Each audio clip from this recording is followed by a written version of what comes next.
뭐 했어? 오늘 아침 뭐 먹었어? 어? 땡겨.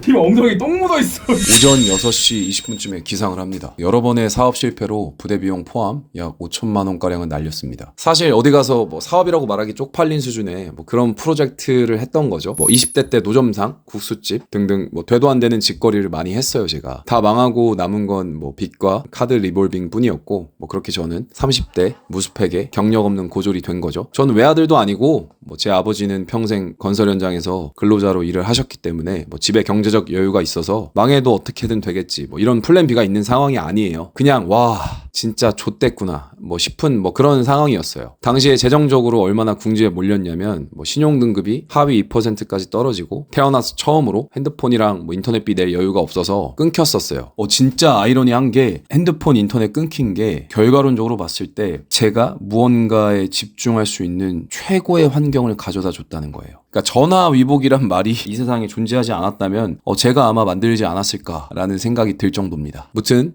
빈곤 포르노 얘기는 여기까지 하고 영어 공부하는 블루칼라 노동자의 하루 루틴을 볼 건데 영상 만들면서 중간중간에 제 생각이랑 이야기를 많이 넣다 보니 러닝타임이 생각보다 꽤 길어졌네요. 운전, 식사, 운동하시면서 혹은 자기 전에 편하게 보시는 걸 추천드립니다. 이번 영상은 저의 슬픈 자기소개서가 될 수 있고 싸구려 삼류, 동기부여 포르노가 될 수 있고 누군가에게는 진짜 동기부여가 될 수도 있겠네요. 어쨌거나 저쨌거나 여러분이 이 영상을 클릭했다는 게 중요하고 영상을 통해서 저뿐만 아니라 여러분이 처한 지금 당장의 상황 속에서 내가 바꿀 수 없는 것들을 받아들일 평온과 바꿀 수 있는 것들을 바꿀 용기와 그 차이를 알 수 있는 지혜를 얻길 바랍니다. 앞으로 보시는 장면들은 지금의 제가 아니고 비교적 과거의 저이고 당시의 영상을 짬 나는 날마다 야금야금 찍어서 중간중간 옷차림이 다를 수가 있어요. 현재랑 직장만 바뀐 거지 하루 루틴은 당시랑 지금이랑 똑같습니다. 대충 아무거나 먹고 집을 나섭니다. 출근길에 걸으면서부터 단어 암기가 시작이 되는데요. 참고로 제가 토익 공부에 엄청난 조회가 있어서 시작했던 건 아니고 관련 경력도 없고 고졸인데 토익 점수 따서 뭘 할 게 있다고 시작했겠어요. 취업 생각도 아예 없었어요. 당시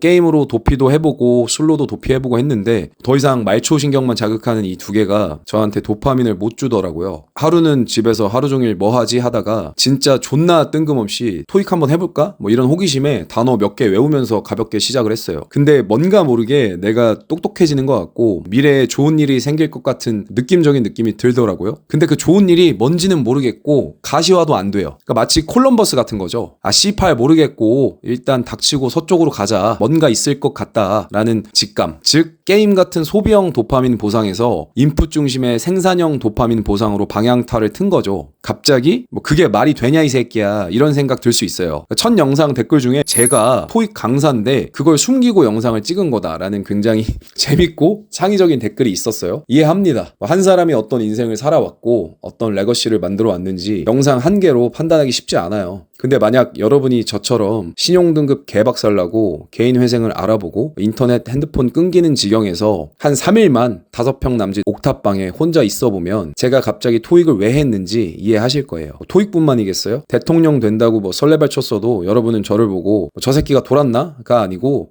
진짜 많이 힘든가 보구나 라고 하셨을 거예요. 그래서 영어 토익 공부를 취업 준비 때문에 했다기보다 도파민 중독자인 저란 인간한테 어떤 새로운 유형의 도파민이 필요했던 거죠. 그리고 그게 인풋 중심의 생산형 도파민이었던 거고요. 저는 30년 가량을 자의적인 내적 동기로 책을 펴서 공부해 본 적이 없어요. 그래서 활자를 읽고 곱씹고 이해해서 내 것으로 만든다는 행위 자체가 저한테는 너무 신기한 기분이었거든요. 마치 고고학자가 유적지를 발견하고 파내는 느낌이 이런 느낌이지 않을까라는 생각을 해봅니다. 이 고고학자 마인드셋이 토익 900점까지 올리는데 도움이 진짜로 컸습니다. 환승 한번 해주고요. 핸드폰으로 볼 수 있도록 영단어장 정리 무조건 하시고 시간 날 때마다 계속 봐야 돼요. 출근 동선에서 짬 시간에 집중을 한번 하셔야 됩니다. 이때 뇌가 쌩쌩할 때라 생각보다 단어 암기가 잘 돼요. 걸으면서든 앉아서든 뭐든 좋으니까 집중해서 이 짬 시간들을 모아서 활용하면 가랑비에 옷이 젖는 경험을 하실 수가 있어요. 회사 근처에 도착을 했습니다. 항상 저를 반겨주는 옆 회사에 이거 포맨지 뭔지 모르겠어요. 저는 그냥 야라고 부릅니다. 일로 와.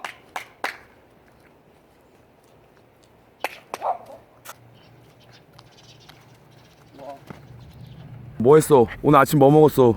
거의 날라다니네. 손 더러워서 못 만지겠다. 좀 씻겨줘야 되는데. 이 친구가 똑똑한 게 출근할 때 한번 반겨주고 퇴근할 때 버스 정류장까지 따라와서 제가 버스 탈 때까지 기다려줘요. 영상 후반부에 보시면 이 친구가 얼마나 똑똑한지 아실 거예요. 30대 무스펙 무경력 고졸 남자가 할 수 있는 일은 굉장히 제한적이에요. 저는 20대 초반에 여관에서 아저씨들이랑 숙소 생활하면서 하는 객지 노가다를 꽤 했었거든요. 속칭 숙노라고 하죠. 그러니까 배운 게 도둑질이라고 단순 육체 노동으로는 죽어도 돌아가기 싫었는데 할 수 있는 일을 해야 됐기 때문에 이제 여러분이 곧 보시게 될 물류창고에서 1년 동안 상하차도 하고 배달도 하면서 버텼습니다. 그러니까 현실을 한탄하기보단 내가 잘못된 이유가 변수 때문이 아니고 상수였구나 라는 걸 받아들이고 그 필연성들을 복귀하고 이해할수록 자유로운 사람이 될 거라는 믿음이 있거든요. 제가 왜 이 상황까지 왔냐면 20대 초반부터 뭘 해보겠다고 무식하게 계속 들이박았습니다. 그러니까 첫 번째가 수박 노점이었는데 노가다에서 번 돈으로 중고 트럭을 사고 하우스에서 수박을 떼다가 팔았습니다. 지금 보면 미친 새끼가 따로 없죠. 장사 처음 하는 20대 초반이 재고 리스크 높은 생물 장사를 하는 빡대가리가 어딨어요. 하루에 한 3,000원 벌었나? 남은 수박 100만 원어치는 썩어서 다 버리고 그랬었어요. 이 정도 했으면 접어야 되는데 저는 지는 게 싫었기 때문에 트럭 담보로 리드코프 대출을 받았습니다. 근본 없는 새끼가 대출 받는다고 갑자기 잘 될 리가 있겠어요? 대출금이 다 떨어질 때쯤 번개탄을 사야 되나? 라는 생각이 들 때쯤 제 주제 넘게 메인스트림 미디어의 도움을 좀 받아서 수박을 10톤 가까이 팔았습니다. 당시 닐슨 기준 전국 시청률이 한 10에서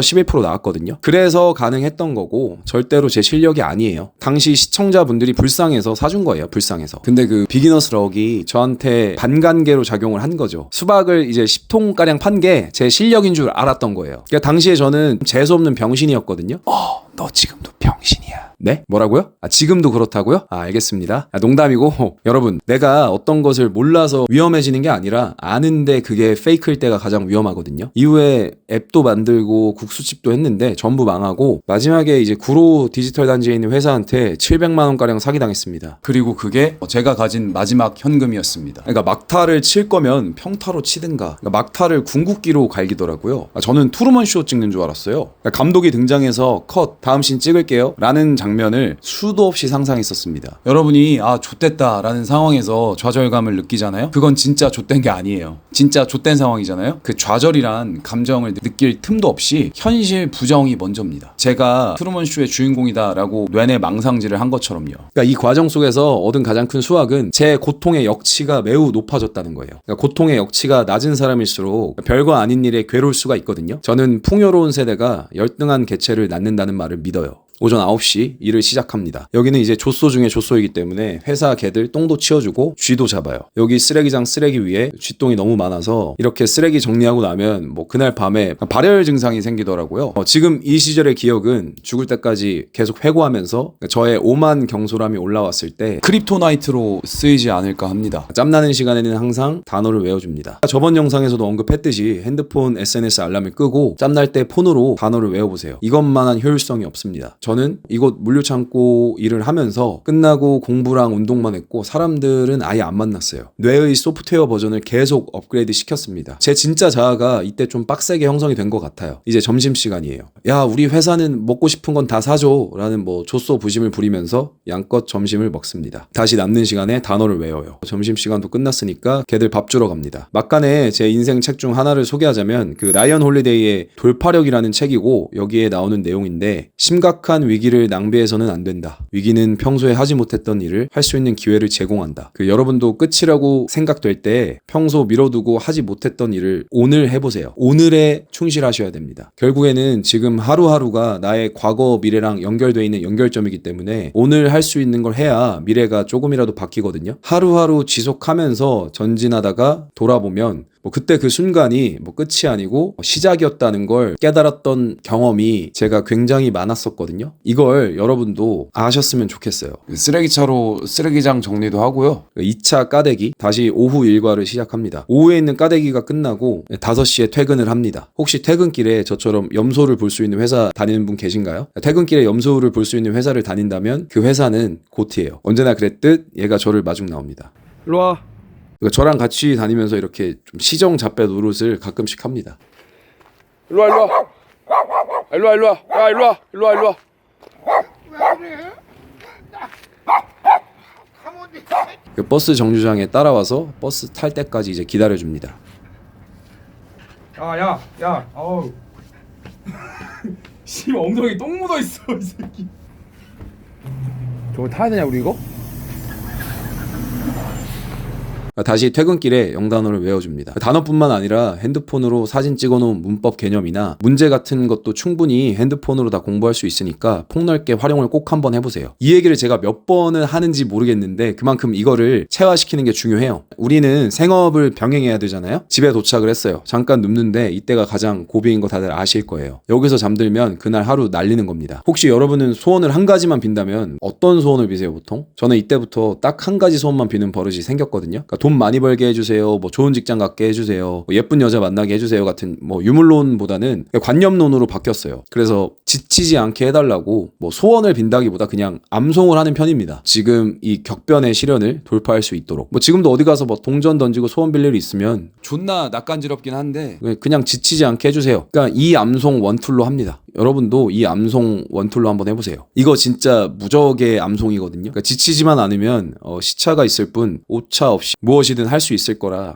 믿어 의심치 않습니다. 그러니까 어떤 목표를 달성하려면 동기, 끈기 그리고 운기가 필요하다고 생각을 하는데 운기가 올 때까지 버티려면 뭐 지치지 않는 게 뭐 경험상 가장 중요한 것 같더라고요. 3-40분 정도 운동을 해줍니다. 잠깐 막간으로 헬스 없이 벌크업하는 팁을 살짝 드리자면 무지성으로 100kg 이상 찌우세요. 그 몸뚱이로 집에서 턱걸이, 머슬업, 플란체류, 이제 짐내스틱류 운동하시면 헬스장 없이 맨몸 운동만으로 벌크업 가능합니다. 씻고 와서 영어 혹은 토익 공부를 합니다. 평균 한 2시간 하는 것 같아요. 지금 이거는 영작 연습을 하는 거고요. 저는 졸릴 때 문제를 풀거나 영작을 하면서 졸음을 쫓는 방법을 자주 씁니다. 공부가 끝나면 누워서 책을 읽다가 12시에서 1시 사이에 잠에 듭니다. 이렇게 뭐 하루 뭐 루틴이 끝났는데 뭐 영상 속에서의 루틴으로 매일 사는 건 아니고 저도 그냥 자버린 날 있고 공부 몇 자 끄적이다 끝낸 날도 많습니다. 그래도 지속은 합니다. 여기까지 뭐 긴 영상 봐주셔서 감사하고 다음 영상에서 또 뵙겠습니다. 항상 여러분들의 무운을 빌게요. 그럼 오늘도 화이팅!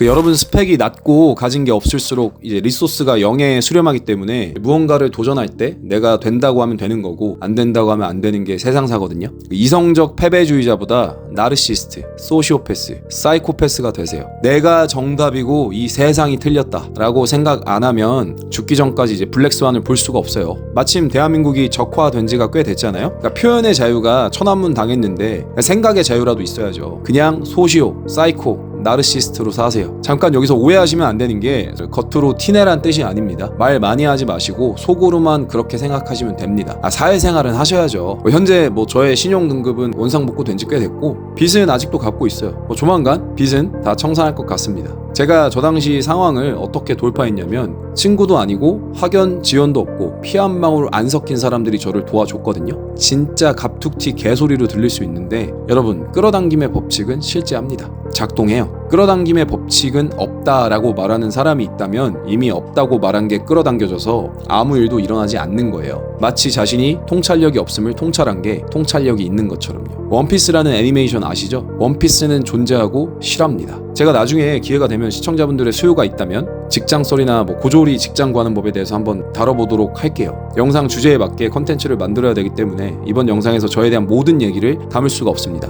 물론 궁금하시지도 않겠지만서도 지금 어디선가 저와 비슷한 상황에 처하신 분이 이 영상을 보고 계실 수도 있어서 말씀드려봤고요. 그냥 멋 같으면 회생 신청하세요. 거 C8 남자가 큰일 하다 보면 회생 파산할 수도 있는 거지. 그래 안 그래? 라고 말하면 이제 천안문 당할 수가 있기 때문에 여러분 어디 가서 절대로 이런 식으로 말씀하시면 안 됩니다. 제가 분명히 알려드렸어요.